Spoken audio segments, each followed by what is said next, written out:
யுத்தமயமான இந்த உலகத்துல வந்து இன்னைக்கு உலக முத்த தினம். உங்களுக்கு தெரிஞ்சிருக்குமான்னு தெரியல.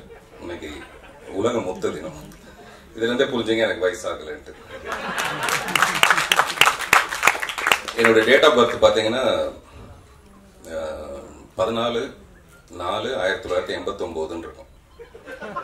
என்னுடைய முதல் படம் என்னைக்கு வந்ததோ அன்னைக்கு தான் என்னுடைய பிறந்தநாள். நீங்க பயோடேட்டால பாத்தீங்கன்னா தெரியும், ப்ரொஃபைல் அப்படிதான் இருக்கும். அப்படின்னா என்ன அர்த்தம்னா என்னுடைய படம் தான் என்னுடைய வயசு. இப்ப ஒரு முத்தத்தை சரி பண்றதுக்கு எவ்வளவு சமாளிக்க வேண்டியதா இருக்கு பாருங்க. முத்த தினத்தை முன்னிட்டு ஒரு முத்த ஜோக் ஒண்ணு.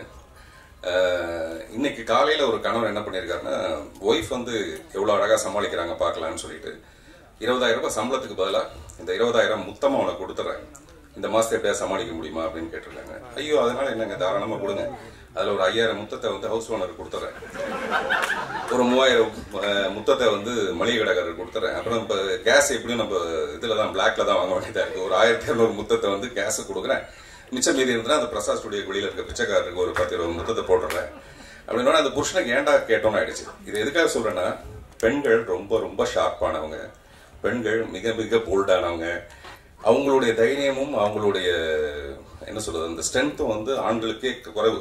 அது வந்து நானே சொல்றேன். அது அப்படி பெண்களை மையப்படுத்தி வர படங்கள் வந்து மிக மிக குறைவு. இந்த ராட்சசி நல்லா இருக்குன்னு வலைப்பேச்சில் கூட சொன்னாங்க. நான் என்ன படம் பார்க்கல, படைப்பேச்சில் கூட சொன்னாங்க. அதெல்லாம் சந்தோஷமான விஷயம். அந்த வரிசையில திருவள்ளுவனும் அறியாத 4ஆம் பால் அமலா பால்.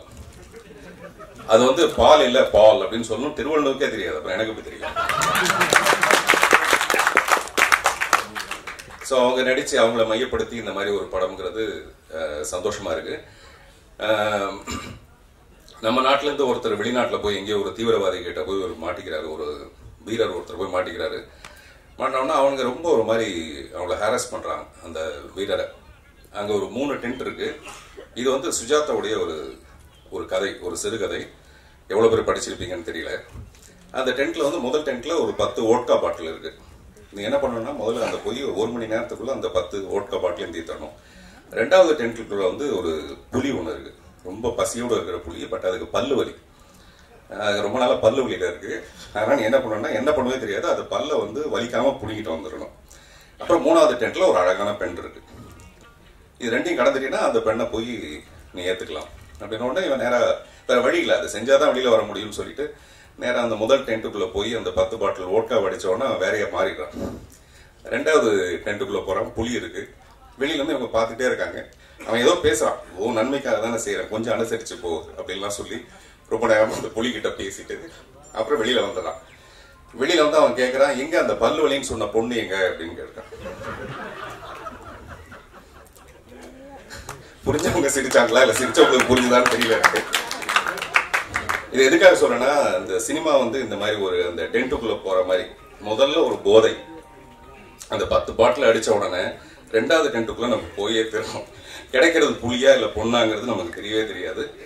ஸோ அந்த மாதிரி தான் எல்லா டைரக்டர்ஸும் எல்லா ப்ரொடியூசரும், நான் உட்பட இந்த 30 வருஷம் ஆகியும் இன்னும் நான் வந்து ப்ரொடியூசரை தேடிட்டு தான் இருக்கேன் ஒரு நல்ல படம் எடுக்கணும்னா.